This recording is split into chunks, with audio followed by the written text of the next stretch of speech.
Hello guys, कैसे हैं आप सब लोग। द बुक ऑफ एस्पर के एपिसोड 138 के साथ हाजिर हूँ। लास्ट एपिसोड के एंड पे ज़ूफेन मार्शल से कहता है आपको बहुत बहुत बधाई हो कि आपको एक नया गॉडसन मिल गया है, और साथ ही वो उन चारों भाइयों से भी कहता है तुम लोगों को बहुत ज्यादा मुबारक हो कि तुम्हें एक पांचवा भाई मिल गया है। मैं उम्मीद करता हूँ कि तुम चारों भाई अपने छोटे भाई का बहुत ज्यादा ख्याल रखोगे। जबकि वो चारों भाई उसके सामने कुछ भी नहीं कह रहे होते, लेकिन अंदर से वो यही सोच रहे होते हैं अब बस भी करो, हमें पांचवा भाई नहीं चाहिए, हमारे पास तो बहुत सारे भाई हैं, क्योंकि हमारे पास जितने भी सोल्जर्स हैं वो सारे हमारे भाई हैं, हमें चाहिए तो सिर्फ एक बीवी चाहिए। ज़ूफेन अपनी कमर के पीछे से सिस्टर जिया को थम्स अप करते हुए कह रहा होता है ये लड़की तो वाकई में अपने चार्म्स को यूज करना जानती है, इसने सिर्फ एक बार हंसकर उन चारों को हुक अप कर दिया है, और वो चारों तो बोलने के लायक नहीं रहे। मार्शल डोगू ज़ूफेन से कहते हैं बटलर ज़ूफेन, जबकि मैंने तुम्हारे इस यंग मास्टर को अपना गॉडसन भी बना लिया है, क्या तुम्हें नहीं लगता कि अब हमें तुम्हारे क्लैन के हेड से जाकर मिलना चाहिए। ज़ूफेन उनसे कहता है हाँ, हमारे क्लैन हेड की भी ये बहुत बड़ी ख्वाहिश थी कि वो आपसे मिलते, लेकिन अब तो बहुत ज्यादा देर हो चुकी है, चलिए आए मैं आपको उनके पास लेकर चलता हूँ। मार्शल डोगू उसकी बात सुनकर बहुत ज्यादा हैरान हो जाते हैं और कहते हैं इसकी इस बात का क्या मतलब था, क्या बहुत ज्यादा देर हो चुकी है, लेकिन वो उसके साथ साथ चल पड़ते हैं। ज़ूफेन उन्हें एक और टेंट की तरफ लेकर जाता है, जहाँ पर उसने एक टेंट के अंदर एक तख्ती रखी होती है जिसके सामने अगरबत्तियां जलाई होती हैं। मार्शल डोगू जैसे ही अंदर आते हैं तो वो देखकर बहुत ज्यादा हैरान हो जाते हैं और कहते हैं ये तो मेमोरियल है, तुम्हारे लू क्लैन के हेड कहाँ पर हैं। ज़ूफेन रोना शुरू कर देता है, उस तख्ती की तरफ झुकते हुए कहता है क्लैन हेड, जिस बंदे को इतना ज्यादा पसंद करते थे, जिससे आप मिलना चाहते थे, वो बंदा आपसे मिलने के लिए आया है। मार्शल डोगू यहाँ पर आपसे खुद मिलने के लिए आए हैं, लेकिन अब क्या किया जा सकता है, आप इस दुनिया से चले गए हैं। अगर आज आप जिंदा होते तो आप ये देखकर बहुत ज्यादा खुश होते। जुनहाई और मिस जिया दोनों ही रोना शुरू कर देते हैं। मार्शल डोगू उन दोनों को रोता हुआ देखकर बहुत ज्यादा इमोशनल हो जाते हैं। मार्शल डोगू उन दोनों को रोता हुआ देखकर यही सोच रहे होते हैं मुझे लगता है कि यहाँ पर जो बैटल हुई थी, इनके ऊपर जो स्नीक अटैक हुआ था, उसमें इनके बहुत सारे लोग मारे गए, और उसी अटैक में इनके लू फैमिली के हेड भी मारे गए। मार्शल डोगू काफी ज्यादा उदास हो जाते हैं और कहते हैं लगता है कि मुझे यहाँ पर आने में बहुत ज्यादा देर हो गई, जबकि ज़ूफेन हंसना शुरू कर देता है। मार्शल डोगू भी आगे बढ़ते हैं और उस मेमोरियल के सामने अगरबत्तियां जलाकर प्रे करते हैं। वहाँ से फ्री होने के बाद मार्शल डोगू ज़ूफेन से पूछते हैं बटलर ज़ू, क्या तुम मुझे इस बारे में बताओगे कि इस पूरी माउंटेन के इर्द गिर्द जो 5th लेवल की फॉर्मेशन अरे है वो किसने बनाई है, क्या वो भी क्लैन हेड ने बनाई है। ज़ूफेन कहता है हाँ, हमारे क्लैन हेड एक बहुत बड़े जीनियस है, हालांकि वो अपनी बोन फॉर्जिंग राउंड की 2nd स्टेज पर थे, फिर भी उन्हें 5th लेवल की फॉर्मेशन बनाना आती थी। हमारे क्लैन के हेड बहुत बड़े जीनियस थे, कल्टीवेशन ज्यादा न होने के बावजूद बड़े बड़े मास्टर्स को हराने के लायक थे, साथ ही वो एल्केमी के भी एक बहुत बड़े मास्टर थे।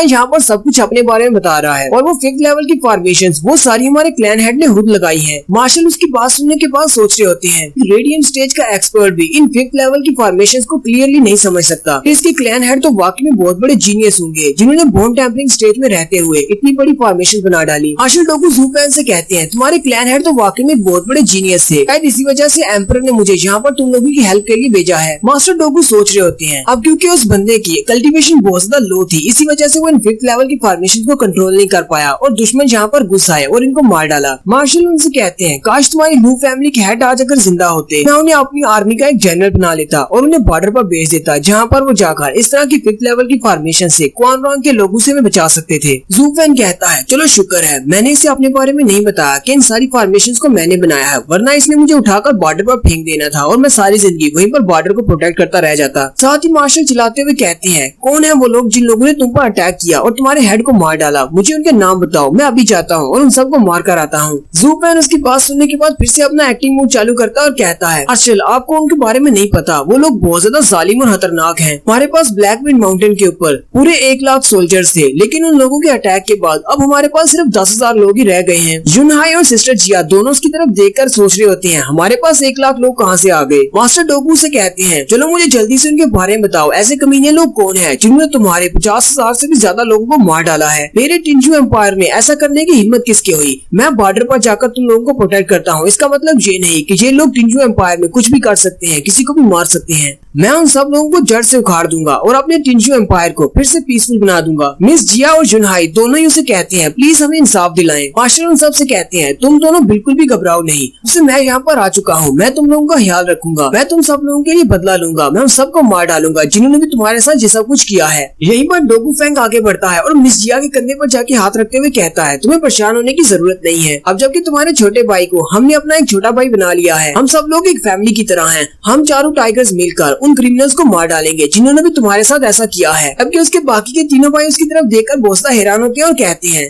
कि ये फिर से अपनी किस्मत आजमाने की कोशिश कर रहा है। डोगू फैंग फिर से अपना हाथ आगे बढ़ाकर मिस जिया के कंधे पर रखने के बाद उसे हौसला देने लगता है, लेकिन उसी वक्त ज़ू फैन आगे बढ़ आता है, उसका हाथ पकड़ लेता है और उसे कहता है, तुम्हारा बहुत बहुत शुक्रिया, तुमने हमारी फैमिली के बारे में इतना कुछ सोचा। तुम चारों टाइगर्स की हेल्प की मदद से हमारी लू फैमिली तो अब बिल्कुल सेफ रहेगी। डोगू फैंग भी जल्दी से पीछे की तरफ हट जाता है और कहता है, अच्छा ठीक है, मुझे समझ आ गई। जबकि ज़ू फैन, मिस जिया और जुनहाई तीनों ही हंसना शुरू कर देते हैं। मार्शल डोगू भी ये सब कुछ देख रहे होते हैं। मार्शल डोगू कहते हैं, जबकि मैं इस लड़के का गॉडफादर बन चुका हूँ और ऊपर से मेरे चारों लड़कों को ये लड़की पसंद है, क्या पता फ्यूचर में हम लोग शादी के रिलेशनशिप में भी आ जाएं। मुझे इनके लिए इन सब का बदला लेना ही पड़ेगा। मार्शल डोगू ज़ू फैन से कहते हैं, तुमने अभी तक मुझे बताया नहीं कि वो कौन लोग थे जिनने तुम पर अटैक किया और तुम्हारी फैमिली के इतने सारे लोगों को मार डाला। मुझे बस बताओ कि वो कहाँ से आए थे, मैं अभी अपनी पूरी की पूरी आर्मी को वहाँ पर भेजता हूँ और उन सभी को मार डालता हूँ। ज़ू फैन कहता है, मार्शल डोगू आप तो वाकई में बहुत ही अच्छे इंसान हैं। आप जबकि आप हमारी हेल्प करने को तैयार हैं और अपने सोल्जर्स को भेजने वाले हैं, तो ठीक है, मैं आपको सीधा सीधा बताता हूँ। जिन लोगों ने हम पर अटैक किया था वो सारे लोग हेल वैली से थे, यानी कि जोमिंग वैली से थे।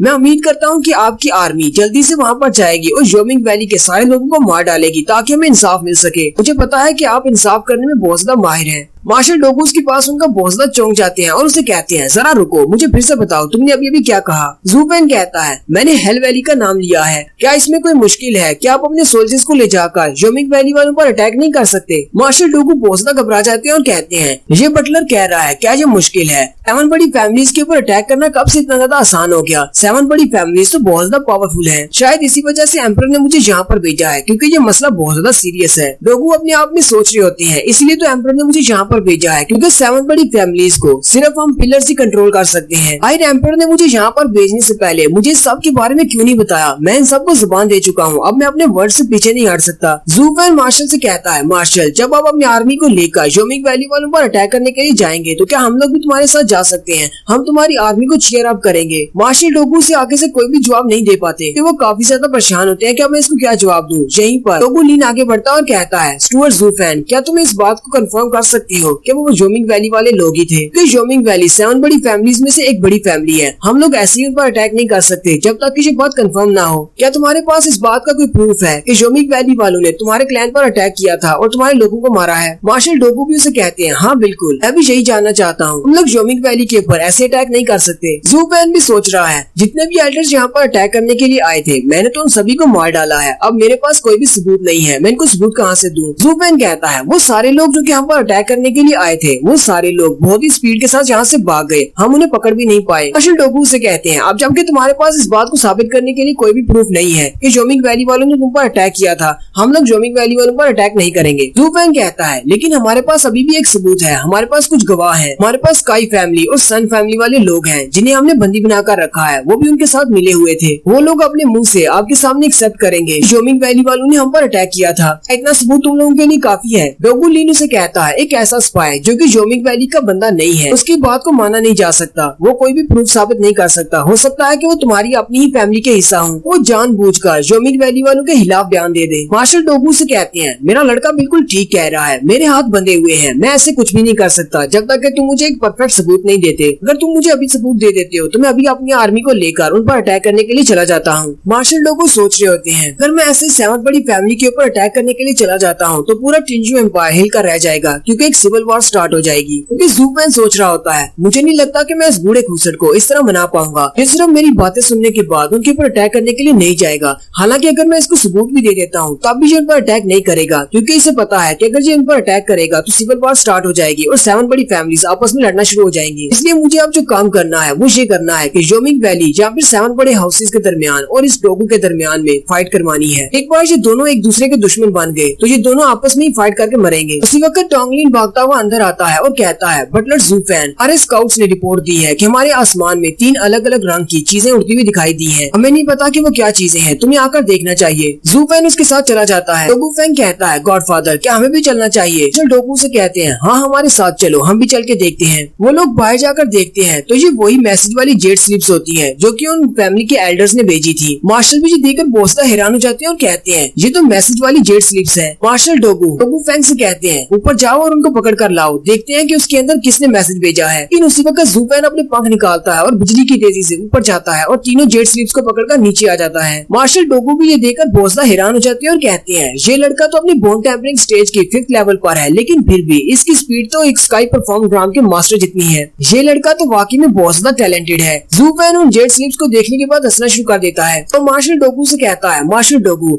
आप सबूत ढूंढ रहे थे, ये देखिए सबूत खुद चलकर हमारे पास आ गया है। मार्शल डोगू आगे बढ़ते हैं और उसके हाथ में रखी हुई जेट स्लिप्स को देखते हैं और वो उन जेट स्लिप्स को देखकर बहुत ज्यादा हैरान हो जाते हैं। और यहीं पर हमारी एपिसोड 138 का एंड होता है। एक्सप्लेनेशन अच्छी लगी हो तो कमेंट करके जरूर बताइएगा। चैनल को सब्सक्राइब कर दे, वीडियो को लाइक और शेयर कर दे। शुक्रिया।